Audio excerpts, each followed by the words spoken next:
இந்திய எல்லைகளின் பாதுகாப்பை உறுதி செய்யவும் இராணுவத்தின் தாக்குதல் திறனை பன்மடங்கு அதிகரிக்கவும் இந்திய ராணுவம் தற்போது ஒரு பிரம்மாண்டமான திட்டத்தை முன்னெடுத்துள்ளது. சுமார் 23,000 கோடி ரூபாய் மதிப்பீட்டில் 300 கூடுதல் K-9 வஜ்ரா ரக நகரும் பீரங்கிகளை வாங்க ராணுவம் தயாராகி வருகிறது. பாதுகாப்புத்துறை கொள்முதல் வாரியத்தின் ஒப்புதலுக்கு பிறகு இந்த மெகா திட்டம் அதிகாரப்பூர்வமாக செயல்பாட்டிற்கு வரவுள்ளது. நவீன கால போர்க்களங்களில் பீரங்கிகளின் பங்கு மிக முக்கியமானது என்பதால் இந்திய ராணுவத்தின் இந்த நடவடிக்கை சர்வதேச அளவில் கவனத்தை பெற்றுள்ளது.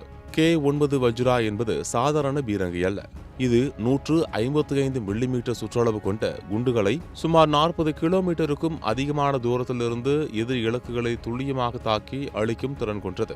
தென்கொரியாவில் ஹான்வா ஏரோஸ்பேஸ் நிறுவனத்தின் தொழில்நுட்ப உதவியுடன் இந்தியாவின் லார்சன் அண்ட் டூப்ரோ நிறுவனம் இந்த பீரங்கிகளை உள்நாட்டிலேயே தயாரித்து வருகிறது. தன்னிச்சையாக நகர்ந்து சென்று தாக்கும் திறன் கொண்ட இந்த செல்ஃப் ப்ரொபல்டு பீரங்கிகள் கரடுமுரடான மலைப்பகுதிகளிலும் பாலைவன பகுதிகளிலும் மிக லாபகமாக செயல்படும் வல்லமை பெற்றவை. இதற்கு முன்னதாக 2017 மற்றும் 2023 ஆகிய ஆண்டுகளில் தலா 100 பீரங்கிகளுக்கான ஒப்பந்தங்கள் கையெழுத்தாகின. தற்போது 300 பீரங்கிகள் கூடுதலாக சேரும்போது இந்திய ராணுவத்திடம் உள்ள மொத்த வஜ்ரா பீரங்கிகளின் எண்ணிக்கை 500ஐ தாண்டும்.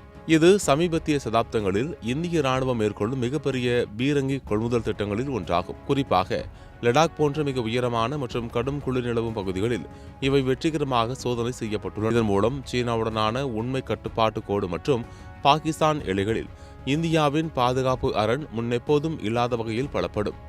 இந்தியாவின் ஆத்ம நிர்பர் பாரத் திட்டத்தின் கீழ் உள்நாட்டிலேயே இந்த அதிநவீன ஆயுதங்கள் தயாரிக்கப்படுவது நமது பாதுகாப்புத் துறையின் தற்சார்பு நிலையை உலகுக்கு பறைசாற்றுகிறது. அதிவேகமாக நகரும் திறன், நீண்ட தூர தாக்குதல் மற்றும் கடும் குளிரையும் தாங்கி செயல்படும் தொழில்நுட்பம் என பல சிறப்பம்சங்களை கொண்ட இந்த வஜ்ரா பீரங்கிகள் வரும் காலங்களில் இந்திய ராணுவத்தின் முதுகெலும்பாக திகழும் என்பதில் ஐயமில்லை. நாட்டின் எல்லையை பாதுகாக்கும் வீரர்களுக்கு இந்த நவீன ஆயுதங்கள் ஒரு மிகப்பெரிய பலமாக அமையும் என்று எதிர்பார்க்கப்படுகிறது.